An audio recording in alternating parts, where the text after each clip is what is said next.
Yeah, let me line this thing. There we go. There we go. Are you looking to implement pay-per-click advertising into your real estate business? iSpeedToLead.com is an a la carte PPC marketplace, allowing investors to get into the world of PPC on a budget. Browse and purchase PPC leads a la carte from all around the United States. These leads are from motivated sellers who want to sell now. So if you want to find motivated sellers using PPC, go to iSpeedToLead.com. We got you.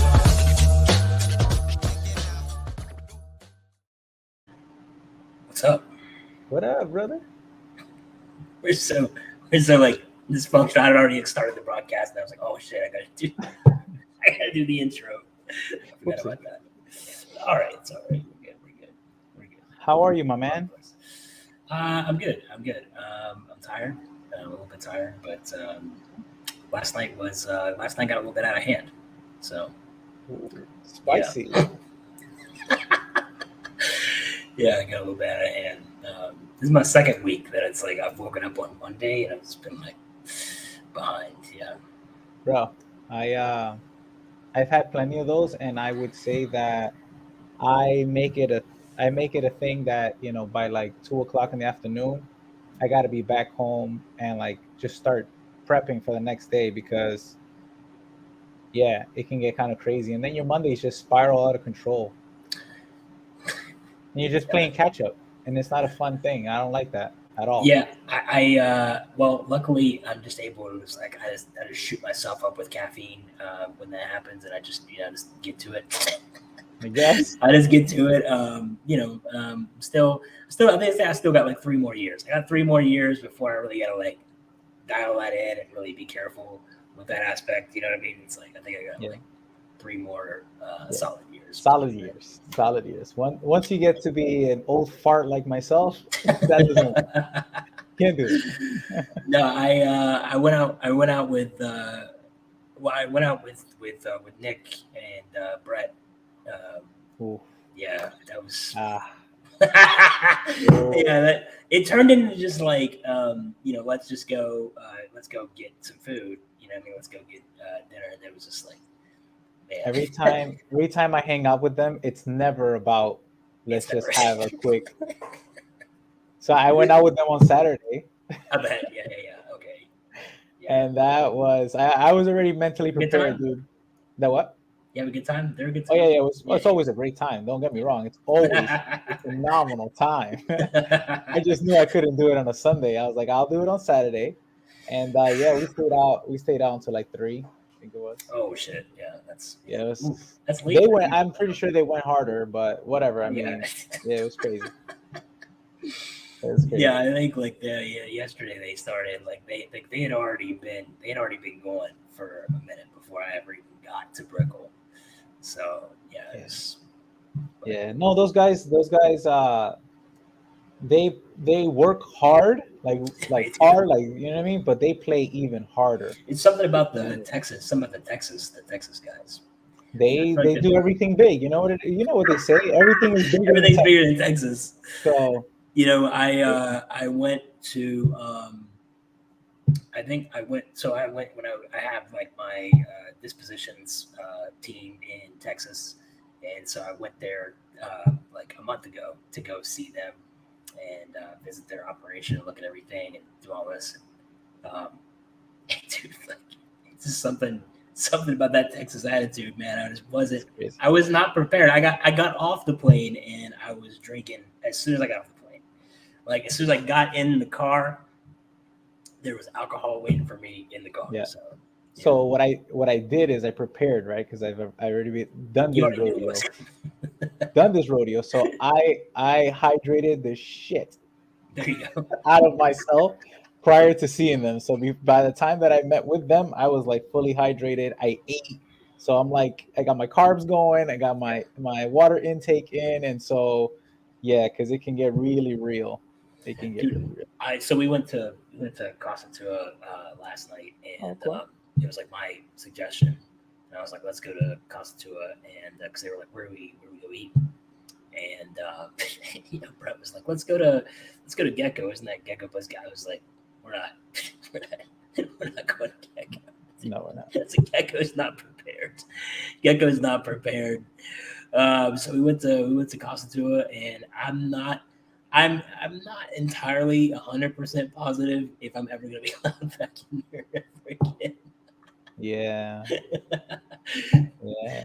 So I've never seen a group of restaurant staff look at my table more so like I wish you guys would just fucking leave Yeah. more than they did last night. Yeah. So, Yeah. Yeah. Yeah. I mean, but the good thing is that he tips well.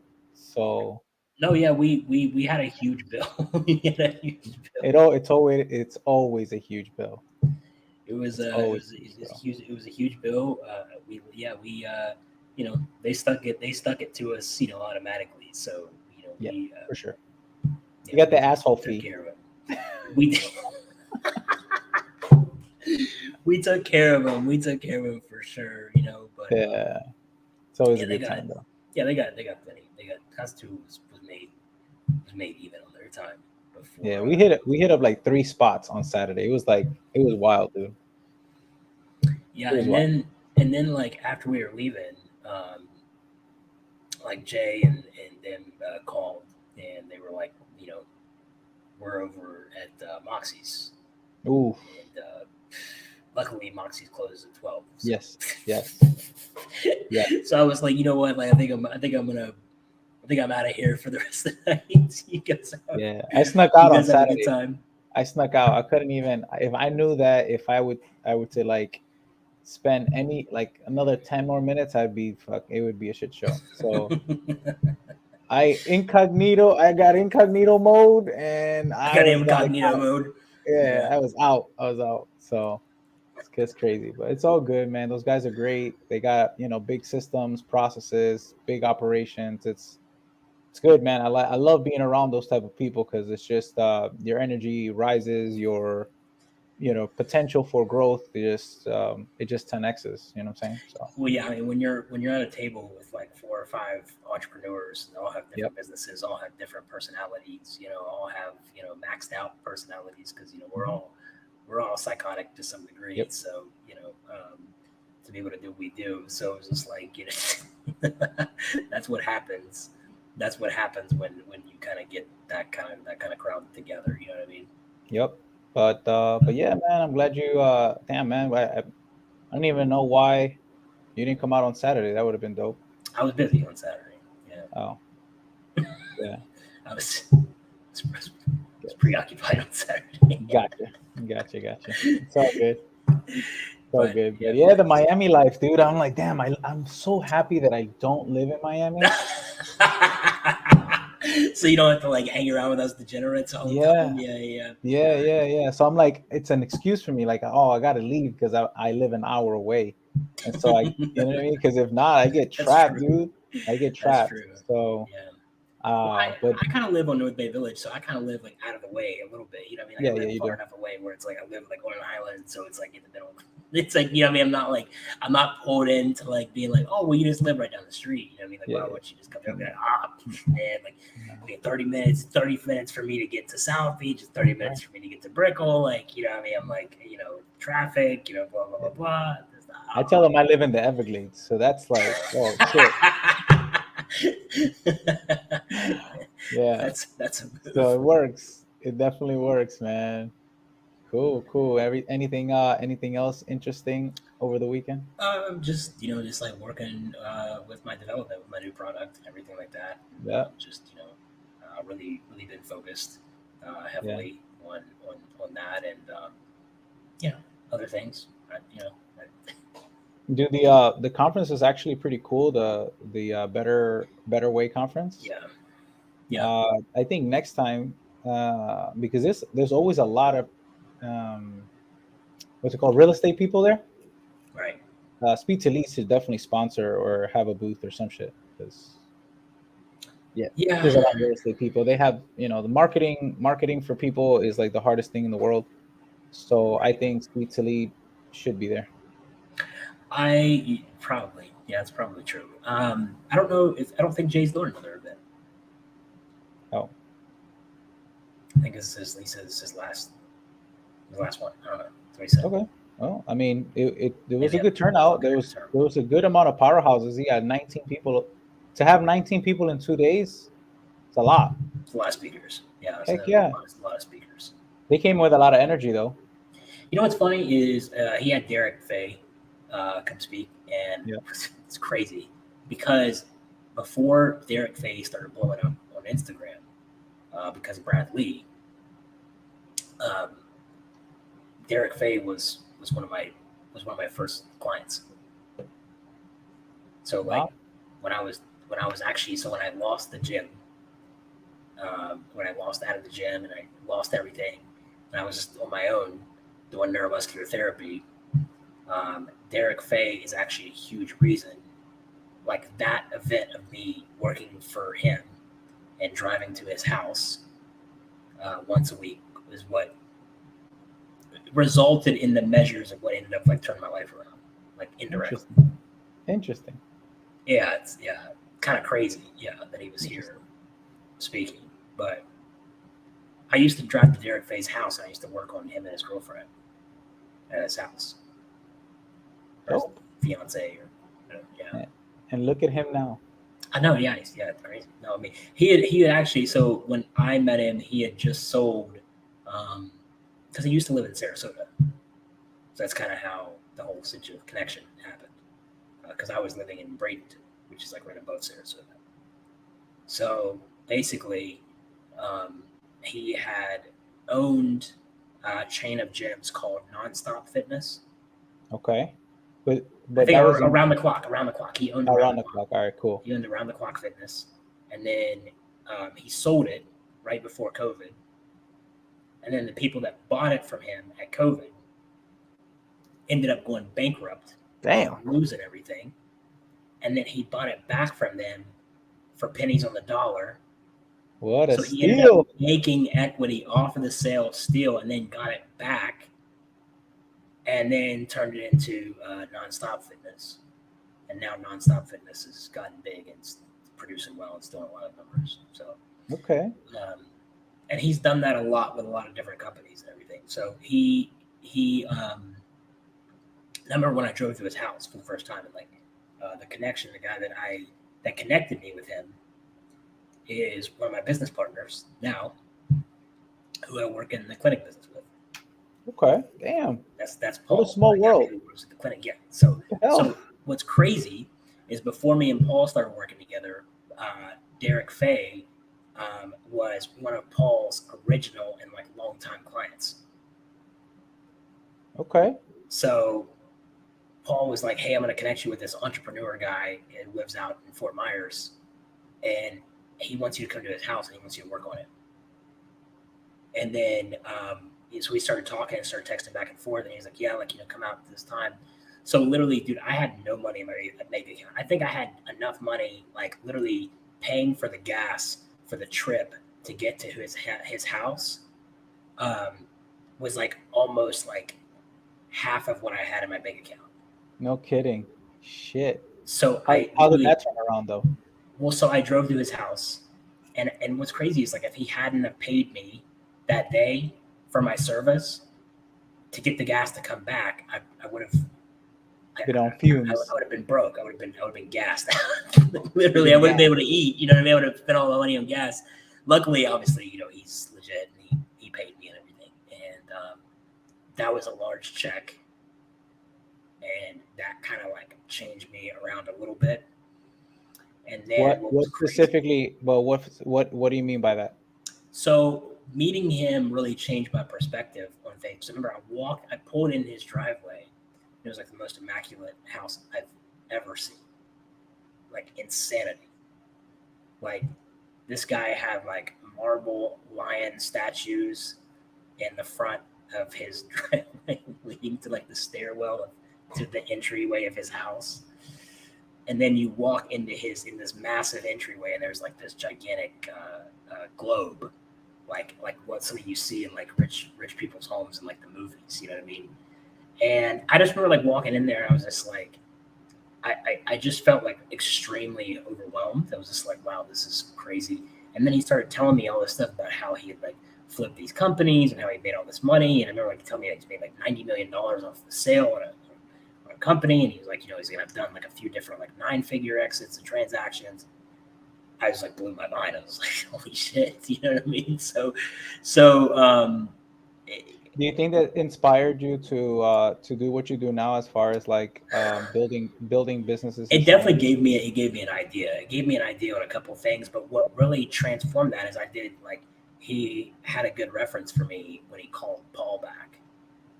And then me and Paul kept working together, and Paul kept giving me more high profile clients. And then eventually me and Paul just kind of really developed this close relationship. And then Paul was just like, you know what? He was just like, nah, I need you to like work with me, and we just like start doing stuff together. Like I need to start working together. And that's what indirectly kind of led me to get back into the medical business. And then that's really what kind of like gave me a system of like steady income for a while, enough to be able to transform myself back around to then when I discovered wholesaling, then wholesaling like changed my game completely again. And then when I started closing deals through wholesaling, it just changed my whole financial game back again, because now I had an income stream that was not attached or tied to anyone else. And then wholesaling taught me a new way to build, right? So I was customizing a sales pipeline for my first time. And then I went back to Paul and I was like, hey man, like the sales pipeline for the clinic sucks. And we need to transform it. We need to transfer it. We need to start doing it more like this. And then that transformed that. On top of that, it made my wholesaling business better because I got more fine-tuned and dialed that in, because I started making my wholesaling business more like a customer service-based business. And then both of it, everything just kind of just like took off. Look at that, like those series of events that led to. Yeah. Right? Right, yeah. Sometimes it's just seeing something or hearing something that sparks an idea, and then that idea just blows the heck up. Well, I mean, like, dude, and the action, of course, because Yeah. I mean, people have shit tons of ideas, but they don't do the goddamn thing with flights it. of ideas. Yeah, I know a lot of people that have flights of ideas. Yeah, don't do anything with it. But I you know, what really like changed things for me personally, I think was the fact that I started changing my perception of how much money you can really make. Like that's what really changed my perspective. And like Derek was obviously a big inspiration for like changing my perspective of how much money you can make. Right. Okay. Because I knew you could make a lot of money, but I didn't know you could make that much money. Like you kind of read about it, like it's different. You know what I'm saying? Like people read, obviously. Yeah, you read it, but you don't think it's for you. Right. So, like for example, I'll give the audience an example. I've been doing real estate for about 10 years now. Right. And, you know, I've done thousands of deals at this point, literally thousands. That's a lot of freaking property, a lot of sellers, a lot of things. I'm surprised. That's why the wrinkles are here and the grays. Nobody can see them, but and so I've done $1 million deals. I've done, you know, properties that are worth tens of millions of dollars or whatever, but you know, you're just kind of flipping them. You hear about them, you know, you do the transaction. I go to Marco Island with the family, and you know, we end up like just driving the neighborhood, and then we see like these impressive looking estates, and we're like, oh, I wonder how much these properties are worth. We ran across a piece of property that was worth, you know, I've never seen it like in person, and nor have I seen it like advertised before like this, but it was $99 million. And so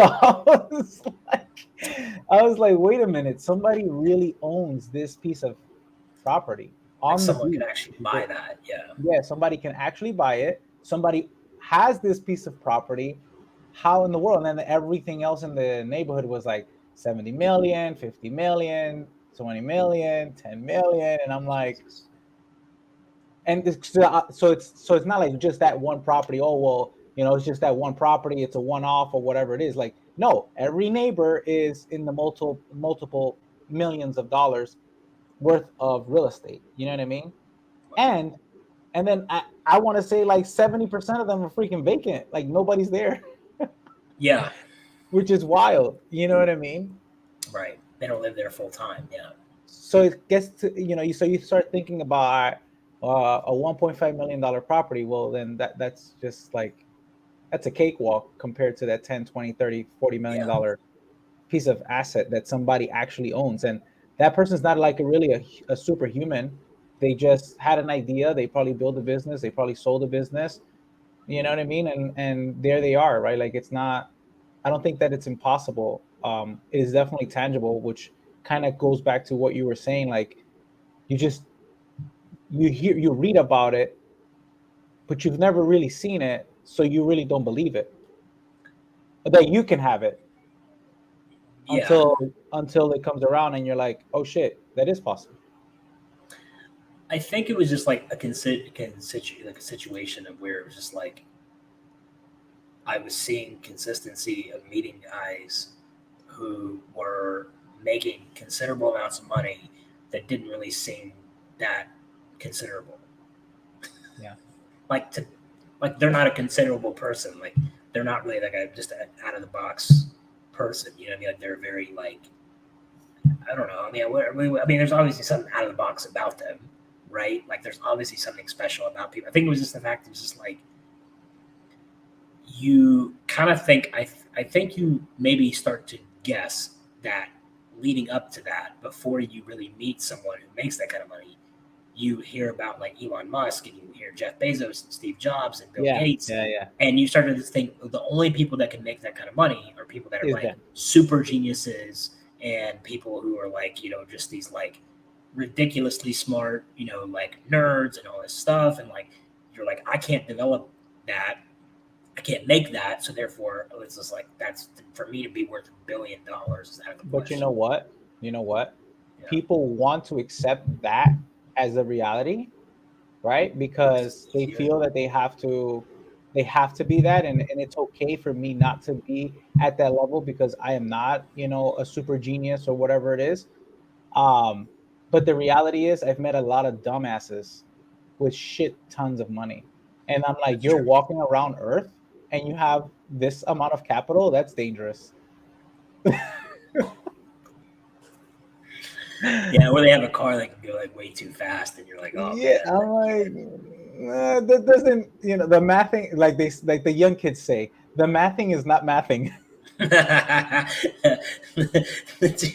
definitely, The there's math definitely is some people just that I not know that are like mathing, bro. dangerous individuals that should probably not have access to the amount of money that they have access to. This is correct. Because Brett's definitely one of those people. Brett's definitely one of those people that you're like, man, it's scary to know that you have access to the amount of money that you have access to because it's like I think people also think that the other way that you get into that level of cash or that level of money is through legacy, right? Like you're born into an extremely wealthy family. I obviously grew up like pretty nice. I grew up, I would say pretty like high middle class to like rich considering where you live, maybe like higher middle class if you lived in Miami, something like that. So my level of like what I thought was achievable was still higher than what most people thought, but at the same time, it was not high enough to where I was like, oh, you can do $1 million a month. That's very achievable, right? Like, I don't even think that I ever even conceptualized that until I started meeting some of these people that I started meeting because I was working on them for neuromuscular therapy. I was going and working on these people, and I was meeting these guys who were making like, multiple hundreds of thousands and millions of dollars a month. And you're like, holy shit, like this guy doesn't really seem that far out of the box. You know what I mean? It's like I can see myself coming up with something similar or something like that and doing that. And it's like knowing that you can do that and make that kind of money that changes your whole entire life. And it will, and it can, you know what I mean? But it's a belief system. Yeah. You have to really honestly believe it. I thought that was like a foo-foo thing that people used to say. If you can believe it, you can achieve it. And all that shit. I'm like, all right, whatever. But but it is really true. Honestly, like the moment that you believe that you're built for greatness and that you are going to be an unstoppable force, well, no one really can stop you from that. I mean, a lot of folks may deter you from that, or try to suppress that, but honestly, like if you were meant to do something great and you believe it and you go for it, it's gonna freaking happen. It's just literally gonna happen. A lot of the people that were on stage at the Better Way, I want to say that 95% of them came from absolutely nothing, and a lot of them came from really terrible backgrounds where they were poor, and not only were they poor, but at the same time, they suffered from like addictions, right, like drugs and Yeah. alcohol, and they made it out, and now they're multi-millionaires running high level operations. I was having a conversation with Joel last week about the fact of like, I was like, I remember like there was a time when I thought $5,000 a month for me would be great. I was like, if I can make $5,000 a month, I'd be really like set. That'd be, I could be able to pay my rent, I could pay my car bill, and I could still have a lot of money like kind of like left over, and I'd be good, right? Yeah. And now it's like if I made $20,000 a month, I'd be screwed. Right. like my expenses like well exceed that now every single month, and it's just like it's just crazy like to think about, like it's that much of a difference. You know what I It's mean? It's just levels. the fact that like to think about that. Yeah, but most people never even get to 10 a month. They Right. never even make 10 a month. Because You it's too know? far. It's too far fetched, and they don't believe that they could. Yeah. It's not a bad thing. Like if you let's just say you can live off of $5,000 to $10,000 a month, and you can keep your expenses, at 20% of that, like altogether, then who cares? You don't need to make 20, $30,000 a month. If you have the capacity of doing it, you should. But if you are really great at managing money and you can keep, 80%, 70% of what you make, fuck it, then don't make $10,000 a month. Yeah. If you're happy with that and you're content and you know how to manage your money, that's totally fine, man. Like, it's, make your 5 grand a month and just live on 1,000, live on 2,000 at most. Yeah. I think But like I would be disappointed with just the level of access that gives you. right, or lack of. Lack of access. Yeah. Yeah. I know. I so it's like just it's funny to me because you know so a friend of mine like that works in the ER, and like she does really well, I mean, obviously, considerably well, for most people, and in Miami ER doctors can make a lot, you know what I mean, but also like to a certain degree at some points like they're kind of capped out, Yeah. you know what I mean.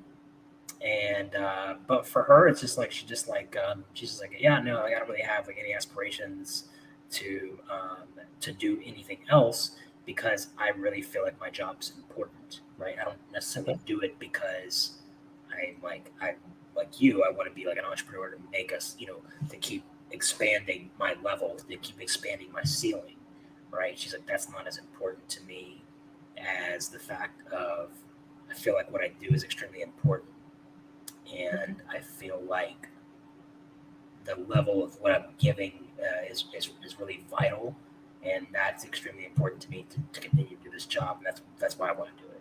Right? It's like it wouldn't even matter if I had an opportunity to go and make millions of dollars doing something else. I would feel like I'm missing out on being important inside of this role. So I do think That there are makes people sense. I in mean, that in those parts too. in that field though, like, man, like you kill two birds with one stone. Why? Because number one, you are making a difference in society. You're Yeah, helping people, and then number two, you do make some really good money. Um, and so I think it does satisfy, two aspects of life. And if you can conquer that, then you don't really need to be like this crazy entrepreneurs. Entrepreneurs are just wild people that want to conquer the world, yeah, and that's totally fine. And we're built for that specifically. And from depending on the type of person that you are, you might be able to If you're an entrepreneur and you're good with money, you're good about business, and you can multiply every freaking dollar that that you put into your business, you can help a lot more people than doctors will. It's true to a certain degree, but it's like You still well, I mean, can't you can help still people can't in patch somebody up and pull a bullet out of them and do all these things. You know what I mean? And save their life. yeah, In my opinion. physically, Yeah. we wouldn't be able to, but monetarily we would. You know what I mean? Right. So It's true. that's probably what drives entrepreneurs, is being able to have the power and the growth and building that kind of generational wealth, where some people are satisfied with saving somebody's life and being able to put some food on the table, and that's totally fine too. You feel like you have a problem with control mechanism? No, I don't think so. I feel Not like I struggle. personally. I feel like I struggle with it. Yeah. I think it's because when you're an entrepreneur, you're so in control of everything. Yeah. Right? And like most people in my life are either, if they're not working for me, they work with me in some degree, and I've helped get them to a certain level. So it's like I Yeah. have some degree of control over their Control. success. Um, Um. so No. it's like for me, it's like when I get into a situation where I feel like I don't have that control. Maybe this is why this is why my relationships fail. No. Maybe this is why my relationships fail. But I feel like No. when I get into a situation where I don't have that control, it scares me Um. because I It control all depends. the aspects of my business. I control the aspects of my finances. You know what I mean? It's like everything. It's like I have that ability, but yeah. We have a lot of controls as human to, over everything in our lives and in other Right. people's lives too. But ultimate control comes from, in my belief, the man upstairs. And so Correct. some of it, like some of the things that I'm resistant to, or some of the things that don't happen for me, is because I believe he's either protecting me from something, or it is not my timing, and he's in control regardless of all of that. I've never gone hungry, thank God. I've never been out in the street. I've had my lights cut off, but never been out on the street. So he's in control at all times, and I rather give him the control because he's perfect and he knows it all, versus Right. me trying to fit a square peg in a round hole and put myself in a bad situation. And so I don't really have that control thing. You know what I mean? I feel that everything kind of works out to the way he wants things to happen. His timing is perfect, and I trust and I have faith. So thank God I don't suffer from that, because that also could lead to a lot of anxiety when things are not going according to how you feel you should be controlling the situation. Sure. Yeah, you're And right. so I'm grateful for that, because I don't suffer through those anxieties. No, I agree with you. I do think that, like I always say, that life doesn't always happen the way that we want it to. Life happens the way Right. that it should. Yes. The way it should. The way it should, for sure. But For sure. it's hard to it's I know hard it's to hard. swallow It's hard. sometimes. You know what I mean? It's hard. Yeah, there was a situation that I was kind of like dealing with this weekend, due to someone's no longer in my life, and I got a lot of questions and inquiries about that this weekend because I was kind of like Out of the out of mix. the space, yeah, out of the Mhm. mix, and everybody was like, "Oh, like, damn, well, what's been going on? Like, I haven't seen you, blah blah blah."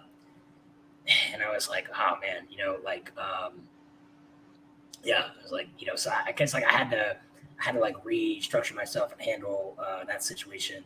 And so again, as that was a situation that's out of my control, Yes. right? It's like It I is. can't control that PR mechanism, right? So Right. now it's like there's this whole other PR mechanism that I don't know what's going on, right? And Right. it's like I can only control my aspect of what I'm doing and what I'm saying, and that's like a whole other piece. It's like but that's life, you know what I mean? And it's It is. like I know I was like at one point I was like I'm gonna have to I'm gonna have to put myself back into the mix.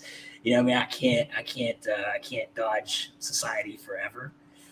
And Is that what you feel you learned from that experience?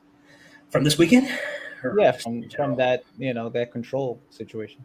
Yeah, I mean, I feel like I handled. I feel like you just gotta. I think it's yeah. I learned that you can only control what you can control. Yep. That's it. Like that you can only do what you can do, and you just gotta let the other piece just kind of go where it is. And somebody asked me, like a friend of mine asked me, like today, we were having a conversation about it, and he was like, "Did that bother you? You know, what I mean, this weekend?" And I was like, I think that I would have an inhuman answer if I say that it didn't bother me.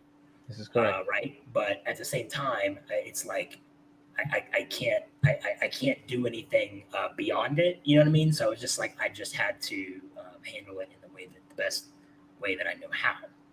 You know what I mean?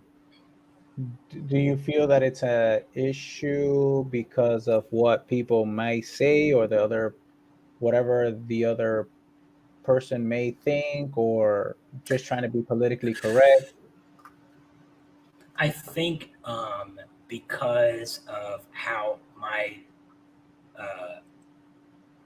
our personas were so attached to everybody else, that I think it was like, I'm like, oh, it's like, yeah, there's gonna be some type of, it's hard to tell what's going on in anybody else's mind, right? It's like you can kind of like have a conversation with people and they'll, say one thing, but it's like you don't really know what they're thinking in the context of what the conversation is.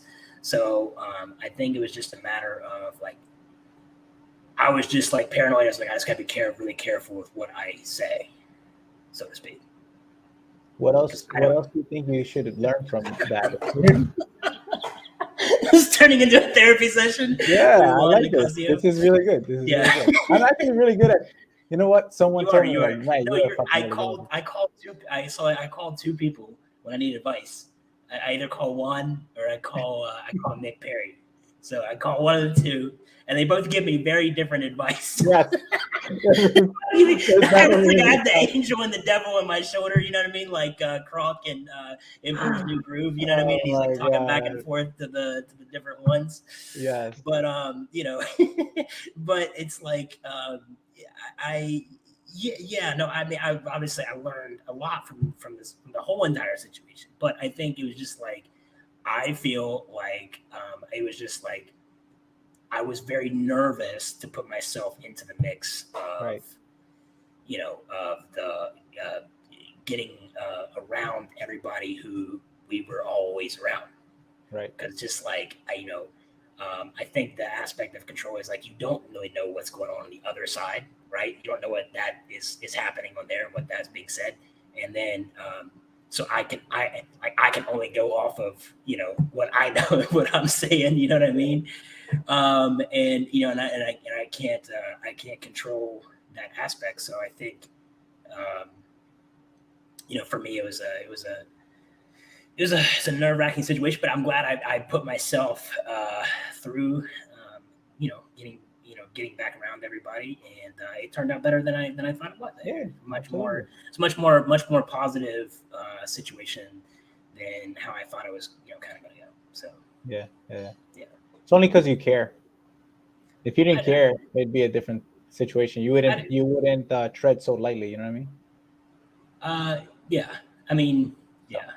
No, yeah. I just, I care about everybody in the context of, even, I have a lot of business partners. I have business partners that did business with the past, and like we didn't work out, and we hate each other. You know what I mean? But I actually I learned a lesson when I ended things with my first business partner, my first real business partner. We obviously don't talk anymore. We severed every connection. But I kind of let my emotions get the best of me in that situation, and I just kind of rolled on it. And like you said, I had somebody else who kind of reached out to me, and they were like, you can't, you just should just let it go. It doesn't matter what they did to you. Yep. It's just it's over. It's a situation, and you don't drag other people into the mix. You know what I mean? Who just, first of all, don't even really care. You know what I mean? It's like,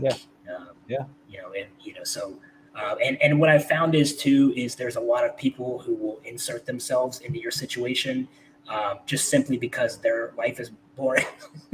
That's right. And they'll call you up and Spice they'll be it like, up. like, Yeah, hey, what's going on? I talked to so and right. so, and I want to know what's Yeah. going on with this, and I want to know what's going on with that. None of your goddamn And, business. yeah. So, but Oh obviously, man. it's it's just there's a lot of those aspects of my life that I've noticed, like when I can't control things. And I think it was just like going back to things. I think it's the entrepreneur thing. I think it's Yep. just going back to the fact of just like I'm so in control of everything else, right? Mm-hmm. That it's just hard for me to loosen that grip. You know what I mean? On other people and other things and other situations. And I noticed too that I really that I will put myself in more of a controlled situation with somebody because I have this aspect of like I think that I know what's better for someone than they know for themselves, and sometimes you do, sometimes you Sometimes. do know better, but the thing is what you got to remember is that it doesn't fucking matter, Doesn't. and you gotta you can't tighten your It goes. grip, It you know goes what I back mean? to. It goes back to God and Yeah, of Him course, giving us free will. right, And so, although you may know better than the other person, and a lot of times you do, you have the right what's it called? You have the right intuition or intentions right. for the betterment of that person's life, but that person is going to choose whatever the fuck they want to do ultimately. I had a So lot of it's people kind in of my life hard. that like self-sabotage themselves. You know what I mean? Yeah. It was like I had a hard time like loosening that grip on those people who Hmm. like considerably have that consistent pattern. And it's a difficult situation. So I had to deal with a couple situations this weekend. It was just like I was just like, oh man, but here we go. I feel like I'm jumping into a Shark Tank here. We're gonna see if the sharks bite or not. You know what I That's mean? We don't it. know what's going. That's it. And you came out alive, so I came we're out good. alive. Yeah, I yeah, came out alive. I came out alive. We're all good. So yeah. No. Otherwise, it was a great weekend, dude. Like I met a lot of people. Tomorrow, matter of fact, I'm going to Austin, uh, Austin's what's it called, meetup for real estate. Austin, He's yeah, Austin, Rostin. What's his last name? Rothenford or something like that. Let me see. I'll find it. oh, Austin Rutherford. Yeah, and Yeah, so he was on the podcast. He was on the REI Rev podcast. yes, he was. And so Yeah, I'm gonna go. His team, his team was there. We vibed as well. I he's a talked cool to him guy. for a little while, and he's like, "Hey, come to the event tomorrow." So I'll be doing more networking. I met with a bunch of people. I did some really true networking, not like here's my business card, and hopefully we ever talk again. I like intentionally met with the right people, and we're connecting. And this whole week is gonna be pretty busy with just expanding and doing different things. So I encourage a lot of people that are watching, if you're new to entrepreneurship, whether whatever it is that you're doing, doesn't matter if it's real estate related or not. If there's any type of conferences, business conferences, those are the best places to go. Forget about the nightlife and the whole bar scene and shit like that. Spend some time collaborating and meeting and networking with people, because that whole cliche about your network is your net worth, it is so freaking true. Come on, you laugh because you know it. Shit. You know it. It's You know yeah, it. somewhat yeah. I don't. I honestly don't believe in like self-made millionaires. I don't think that's possible. I don't think it's true. I don't really know Um, what that means. I mean, it's right. very it's just So like people believe that like they have to do it themselves, and they have this ego, and I'm a self-made millionaire. I'm like, well, there's had to have been someone, or yeah, someone that gave you some sort of opportunity, opened some kind of door, and you entered, wasn't by like you fucking knocking down doors and putting yourself in that in that specific position, and now you're a fucking millionaire. No, I feel like someone along the way helped you somehow. And so you're not, no one's really self-made. And even if no one really opened the door, God did, and so you didn't do it yourself. You're not yeah. self-made.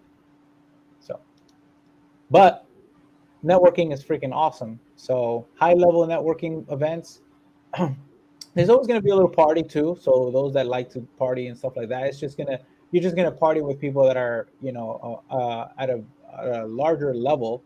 Um, it's going to be a completely different experience than hanging around with your, and I don't mean to say it this way, but I do, your deadbeat friends that are just going to go smoke weed and drink and not do business together, because it's all good to go out with friends and do all that kind of stuff once in a while. But if you're doing that every single weekend and you guys are not working together to build something, motivate each other, whatever, then that shit's pointless. I'd rather go have some really good conversations, meet with some people that are doing some shit that can get us to that next level, that we all freaking desire to be. And so yeah, that's my advice for anybody that's watching that maybe a little bit younger, newer to entrepreneurship or whatnot.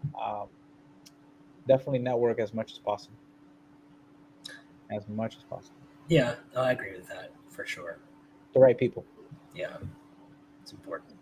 Yeah, man. Yeah, man. Do you want to answer Good some stuff, questions? man. Yeah. Just do it.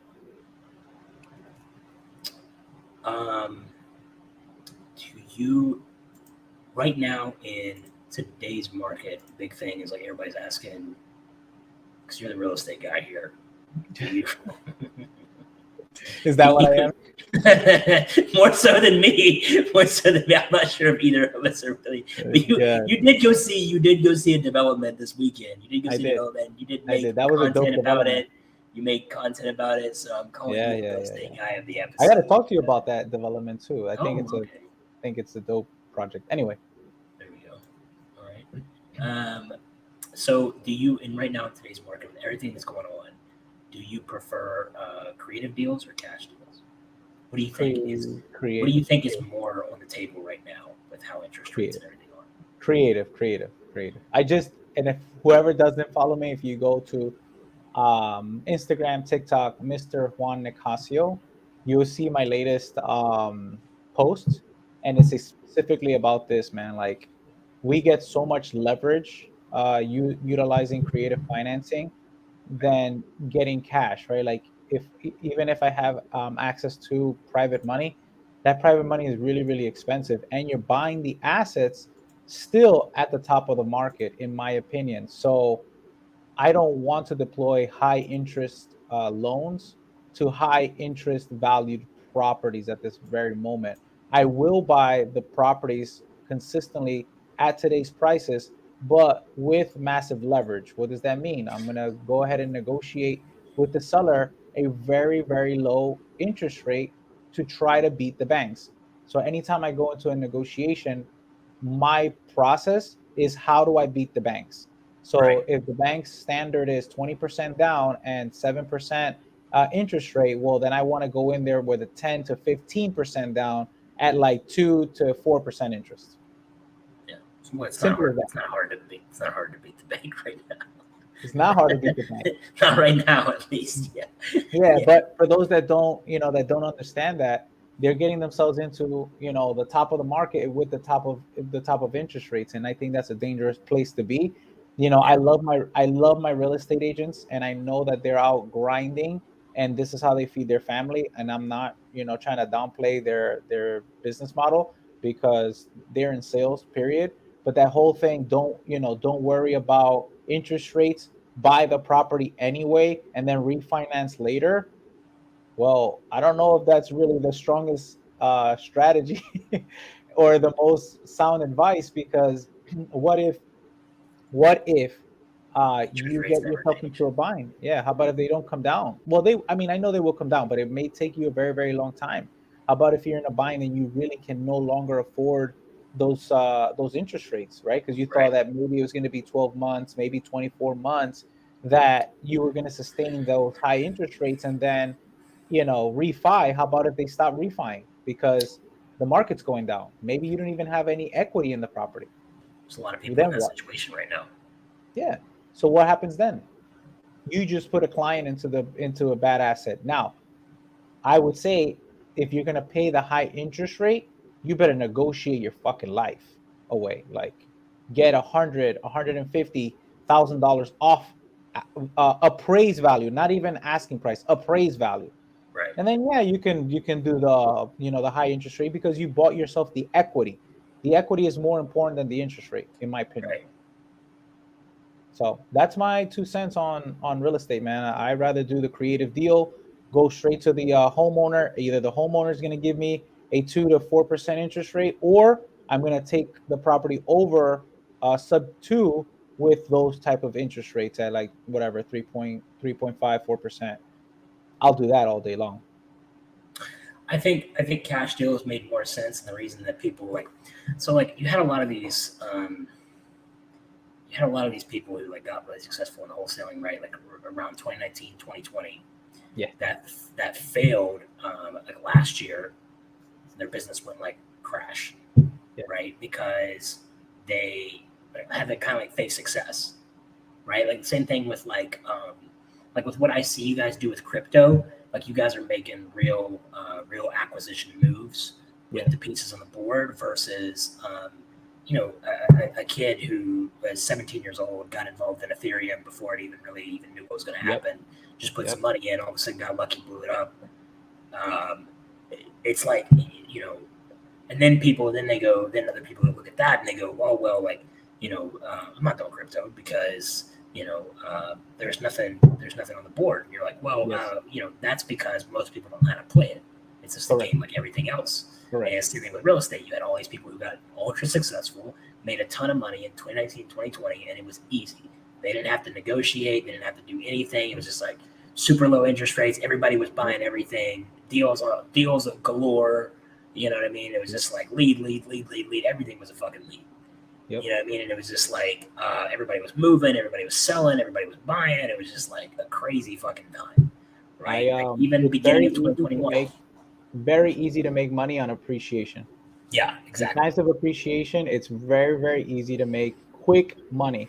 The real test of your abilities and your professionalism in this whatever space, it doesn't matter if it's stocks, bonds, cryptocurrency, or real estate, is do you understand market cycles and how to play the game when shit is not spicy and appreciating. You gotta watch the wave. You gotta watch the wave. You gotta watch the wave, and you gotta make sure you're in the front of the barrel. That's what I say. Like you gotta make sure you're in front of the barrel. You're not getting swept up. It's almost like a forward thinking mindset that you have to have, so that you know what chips are being moved next, right? Like what's coming next.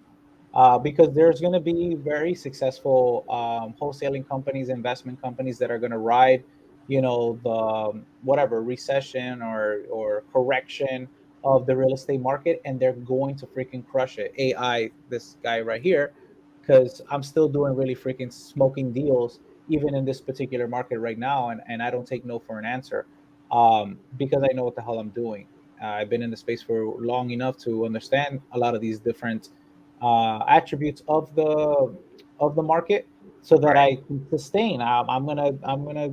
I can do this forever if I really wanted to. This wholesaling, for example, is like it is a recession-proof business, but only for the ones that have the skill. If you don't have the skill, well, then you're probably going to drown and fail, and then you're going to move on to doing something else. Yep. So.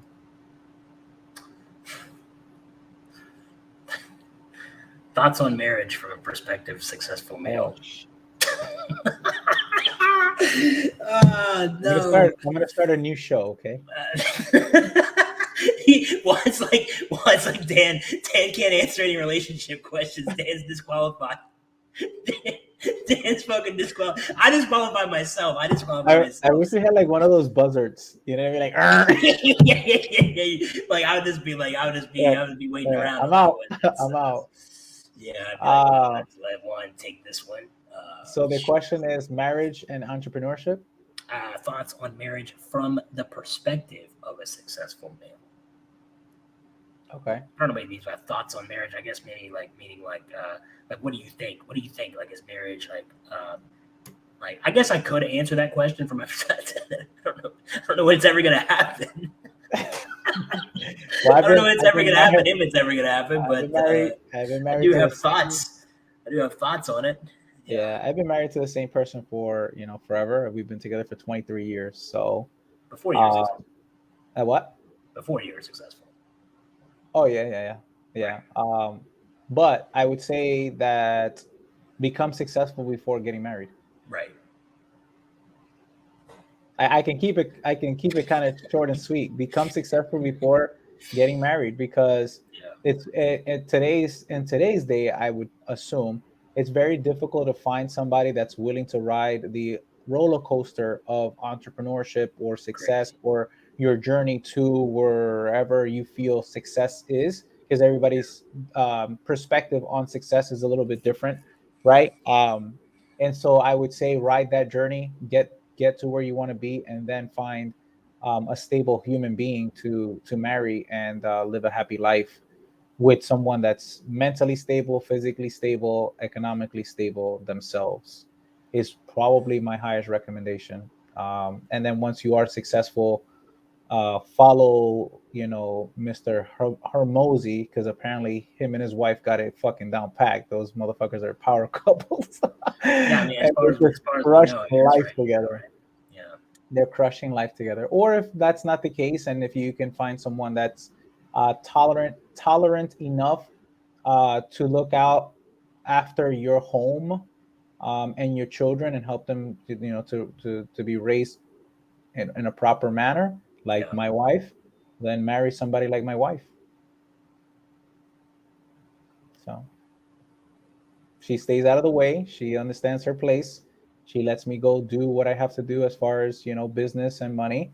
And her role is to, support me in that process, take care of these children, take care of this household, make sure that everyone's, prim and proper here. And then allows me to have a clear mental space of focusing on growth as far as economics and our financial future. Right. Makes it a little bit easier.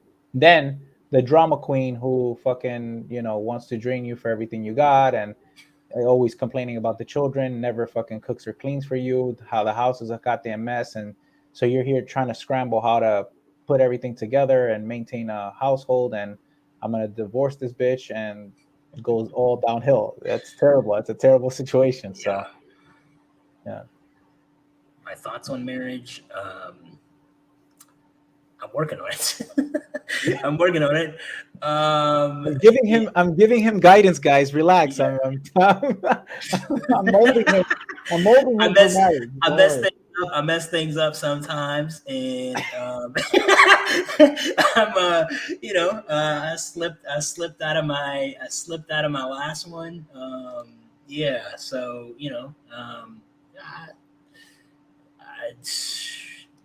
I like the idea of being with one girl. I value that idea.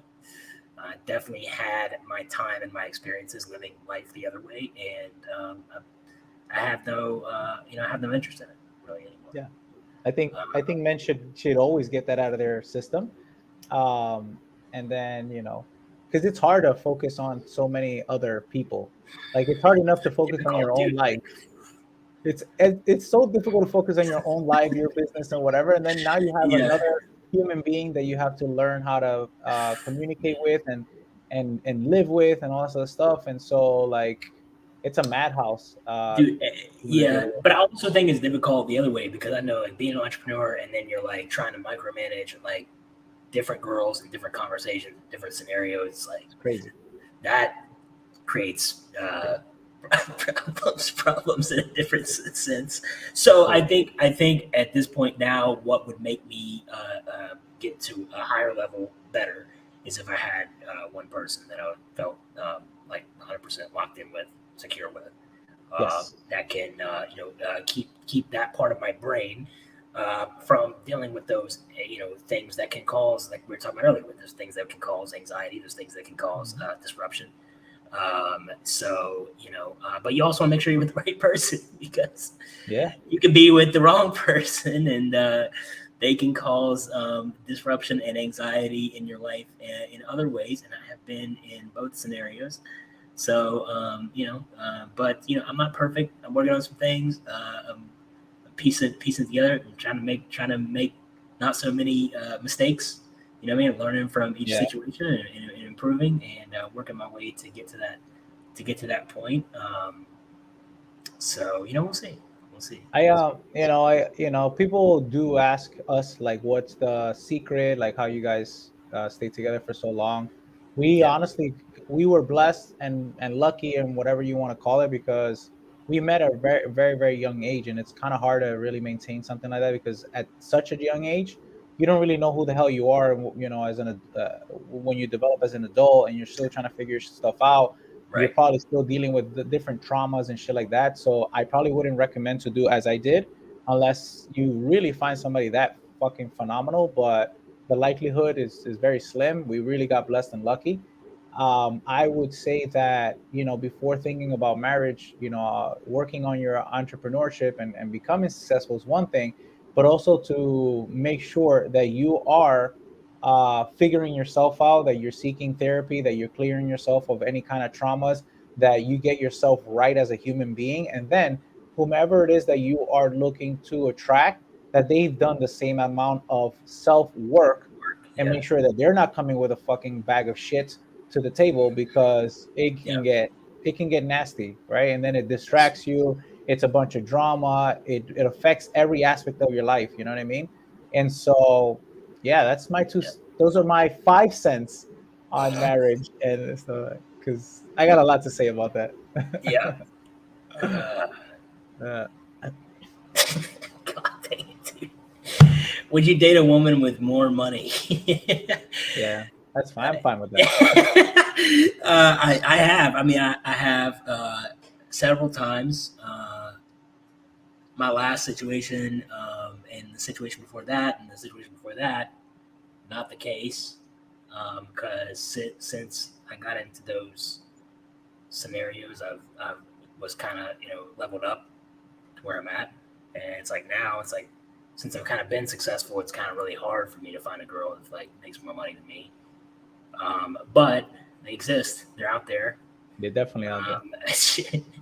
One was reading my my text messages a couple weeks ago. Got a preview. Got a preview of something. Yes, she lives.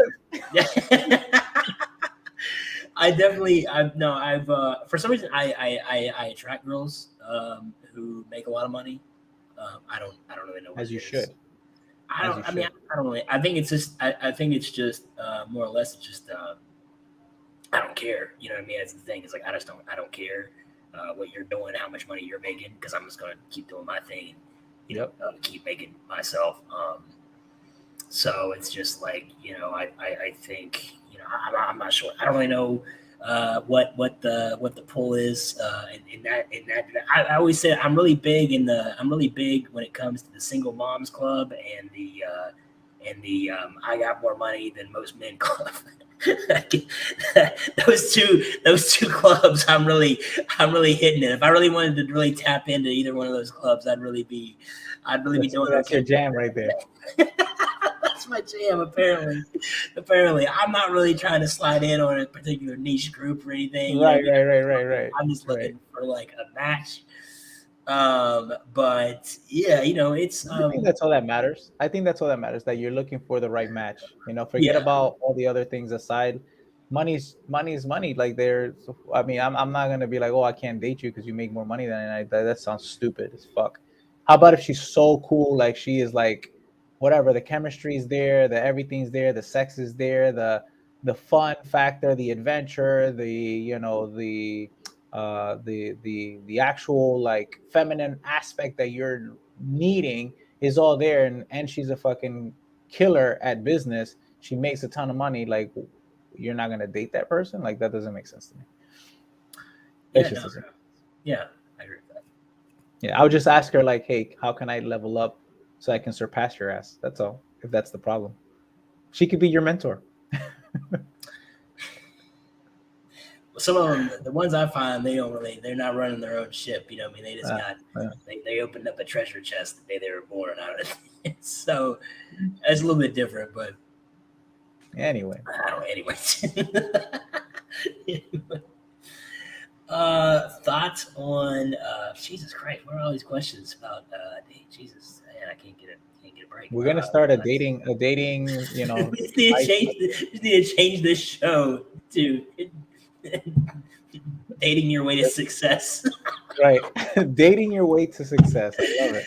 Dating your way to success. Thoughts on splitting the bill with a girl on the first date.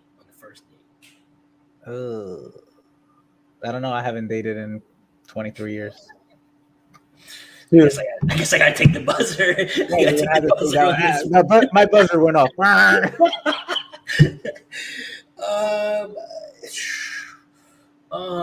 You know what? It goes back to the control factor that I said earlier.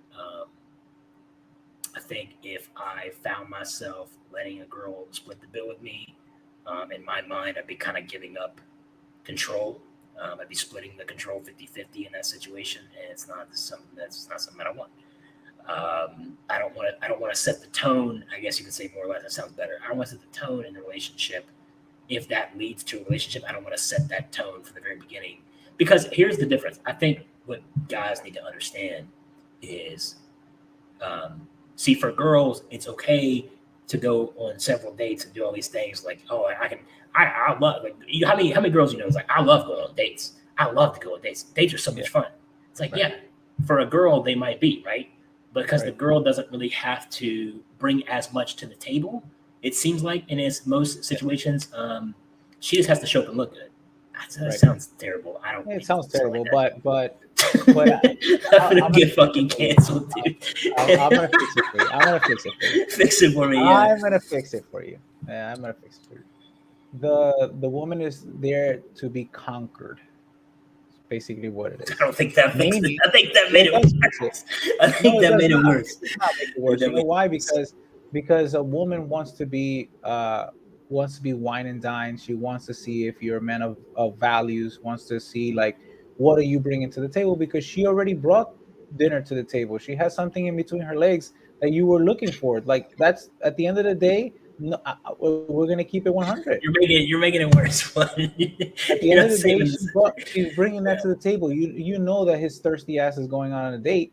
It's because at the end of the night, or the second night, or the third night, he wants to get in there, and that's the truth. So now you as a man should, come and take care of the goddamn bill, right? Yeah. Just do it. Like that's just it's just a given. Like and like you said, like you don't want to leave a lasting impression. Your first impression that, hey, on our first date, we had to split the bill. Because she's gonna get out on you. She's gonna be, oh, it's totally fine. I'm gonna get my own bill. No, I know for sure that she's gonna talk to her friends. She's gonna talk to her family. She's gonna tell these stories. You guys are getting married. She's gonna, we had to split the bill. That motherfucker, right? Yeah, that's for sure. No, I think my thing is just like you have to as a guy. I think it's important because obviously, like, back in the scene,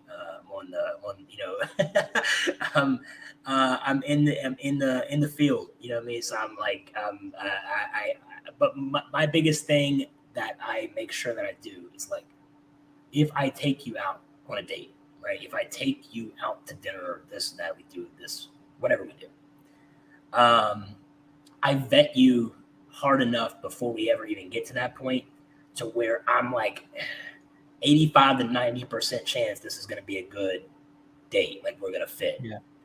What you don't want is, I don't think you just want to go on a random date with a random girl that you don't really even know kind of at all, that you've never really had a back and forth conversation with, that you're not really sure if you guys have chemistry over text, over calls, over FaceTime, whatever it is that you're doing, whatever it is that you're meeting first. Like, if you guys met in the gym, if you guys met at work or whatever, like, hopefully you guys already know that you have that chemistry that exists there in the beginning. That's very true, because wise man. If you don't, and you go on the date, you're going to feel like, man, this girl fucking taking advantage of me. That's right. Which is not really the case. It's still your job to fucking do it and take care of it for the most part.